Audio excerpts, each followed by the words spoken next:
Bonjour, je suis Gilles Brocard, donc chargé de mission au syndicat mixte du bassin de Thau, et c'est donc en voisin que l'on a répondu à l'invitation du GIPREB par la voix de son directeur. Alors l'idée, c'était pas de vous faire tout un panégyrique sur ce qui se passe ou ce qui s'est passé sur toute l'histoire du bassin de Thau. L'idée, c'était quand même de vous amener un petit peu, de vous raconter quand même une autre histoire qui est celle effectivement qui s'est développée sur ce territoire du bassin de Thau. Alors avec peut-être une entrée aujourd'hui, enfin pour ces 2 journées, vous allez vous retrouver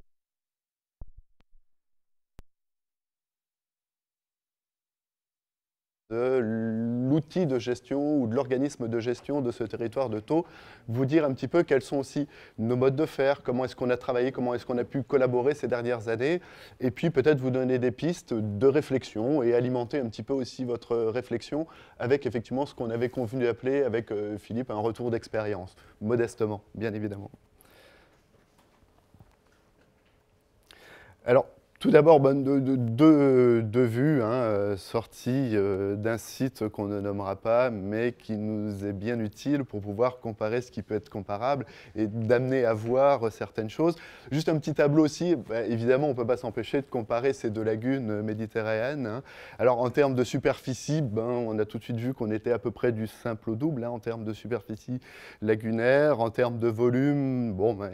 pareil, dans des volumes qui sont, eux, en revanche, plutôt divisés par 3 entre l'étang de Berre et la lagune de Thau. Un bassin versant,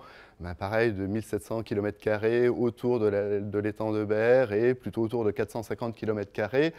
Un nombre de communes limitrophes immédiatement autour, non pas sur l'ensemble du bassin versant, mais autour de la lagune à peu près comparable, 10 communes autour de l'étang de Berre, 14 communes autour de l'étang de Thau, une population, là encore, du simple au double, avec des perspectives aussi d'évolution de population assez importantes, plus 30 000 habitants, grosso modo, si j'ai regardé un petit peu, si je me réfère à la littérature et aux prospectives de l'INSEE qui ont été rapportées dans certains documents de GIPREB. Et on en a également autour de 40 000 habitants supplémentaires pour le même laps de temps, pour les 20 ans à venir, autour de l'étang de Thau. Et puis, pour redonner une idée aussi, en termes d'emploi, là, on est dans des dynamiques aussi pas tout à fait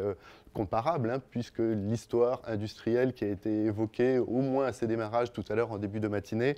n'a rien à voir aussi avec le développement économique et les développements économiques qui ont été ceux qui sont développés autour de l'étang de Thau, mais qui ont été malgré tout encore ruraux et localisés, en tout cas pour ce qui est de l'industrie et des emplois, on va dire, du secondaire, limités autour de Sète, de Frontignan et des un secteur historique très localisé autour de la ligne de Thau. J'arrête là pour les comparaisons, c'était juste pour donner quelques idées en tête et quelques chiffres.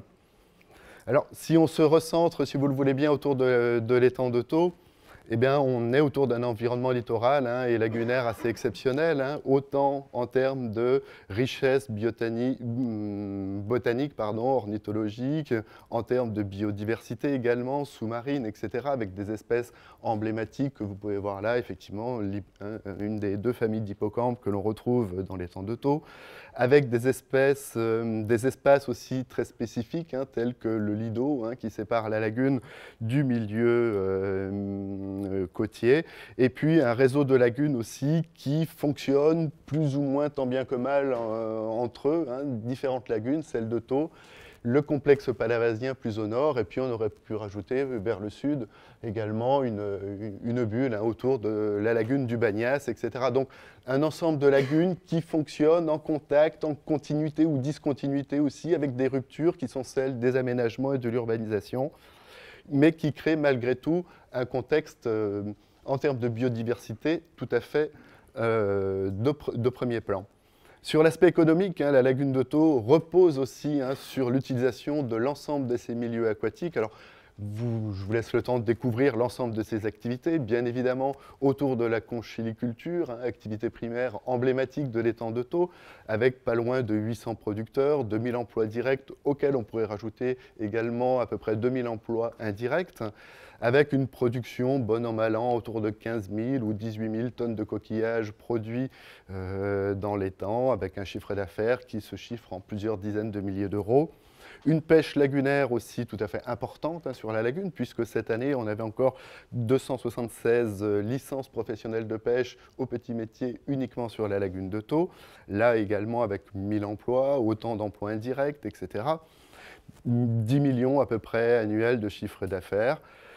Une pêche en mer tournée, elle, en revanche, donc sur la bande côtière, avec une production de 15 000 tonnes de poissons à la criée de Sète par an. Et puis, donc, rappeler également que Sète est le premier port de pêche français en Méditerranée. Une autre activité liée à l'eau et au fonctionnement, en tout cas, de l'ensemble de ces masses d'eau, souterraines ou superficielles, on parle de masses d'eau de transition aussi au sens de la DCE, une activité liée au thermalisme autour de la petite commune de Ballaruc-les-Bains,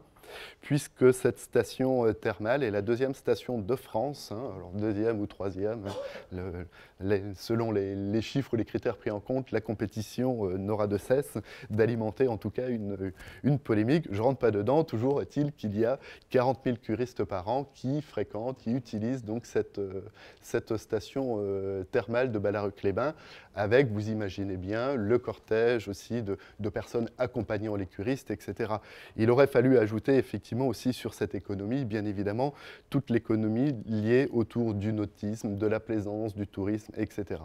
J'arrête là pour vous laisser en tout cas percevoir l'ensemble des enjeux socio-économiques que peut représenter la lagune de Thau et la richesse aquatique de ces milieux-là. Voilà quelques aspects. Je passe peut-être plus rapidement autour du port de Sète et du projet de son développement, puisqu'il est passé, il est revenu en tout cas dans le giron de la région Languedoc-Roussillon depuis 2-3 ans, avec un projet de développement tout à fait important, en lien avec d'autres voies d'eau, notamment le trafic fluvial sur le canal du Rhône à Sète et d'autres échanges multimodaux avec la présence d'infrastructures routières, etc., etc. Sur cette présentation, puisque quand même l'idée c'est quand même de vous faire voir quand même ce paysage, je vous propose quelques vues ou quelques photos en tout cas pour vous laisser appréhender plus précisément en tout cas ce territoire. Donc au fond de la vue vous avez l'île de Sète, mais qui est reliée en tout cas entre mer et lagune, sur laquelle vient se raccrocher le lido que vous découvrez sur cette photo. D'autres vues, avec effectivement l'étable conchilicoles là au large de Metz. Un autre angle, une autre vue sur la lagune de Thau, qui est ce qu'on appelle la crique de l'Angle, qui est une partie qui a aussi un hydrodynamisme, même un fonctionnement et une alimentation de par les tributaires du bassin versant très particulière. Donc on n'est pas non plus dans un système homogène, même si on parle de la lagune de Thau, on a quand même des spécificités selon les secteurs ou selon les types d'alimentation par les résurgences souterraines ou directement, de manière plus ou moins directe, par le bassin versant. D'autres vues ici pour vous laisser appréhender aussi la pression anthropique autour de cette lagune, même si 80% du bassin versant sont restés jusqu'à présent naturels ou agricoles, avec d'autres problématiques ou d'autres conséquences, en tout cas en termes de qualité des milieux aquatiques. Ne pas oublier que 20% de ce territoire-là est quand même construit, urbanisé, et ici notamment sur le prolongement de la ville de Sète. Alors, en contrebalancement de cela, effectivement, d'autres aspects,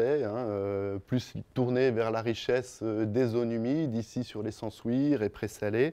abritant également faune, flore, etc., que l'on évoquait tout à l'heure, avec des dispositifs de protection en termes de sites protégés, de classement de zones humides, de classement Natura 2000, etc. J'y reviendrai un petit peu plus tard. Avec, bien sûr, le cortège d'espèces ou de l'avifaune associée. Voilà, une autre vue donc sur l'étable conchilicole et les ports conchilicoles et de pêche nécessaires à cette exploitation. Ici, une vue sur le port de Sète qui ne donne pas directement sur la lagune, mais qui est tournée sur la façade maritime, avec bien sûr aussi des contacts en termes d'hydrodynamisme via les canaux de Sète, directement alimentant directement le renouvellement des eaux de la lagune, puisque 80% des échanges entre la lagune de Thau et la mer se font par les canaux de Sète. Les 20% restants étant liés à une petite passe, enfin un gros qui a subsisté du côté de Marseillan. Une autre vue, alors là, on quitte le complexe de Thau à proprement parler pour porter un regard sur les espaces lagunaires limitrophes, hein, mais qui fonctionnent quand même aussi pour une certaine partie en lien directement avec le canal du Rhône à 7 et avec l'étang de Thau. Ici, nous sommes sur les annexes de l'étang d'Ingrill, avec effectivement des développements économiques tout à fait prégnants et toujours très importants sur cette partie-là du territoire, pardon, avec le dépôt stratégique pétrolier de Frontignan, qui là aussi est hérité d'une histoire industrielle hein, qui a fortement marqué en tout cas cette partie-là du paysage et du bassin versant. Donc quelques vues sur la pêche, la plaisance bien évidemment, et puis les plages sur la façade méditerranéenne, le long du Lido, avec effectivement d'autres plages aussi, et puis des activités de tourisme autour de cette lagune.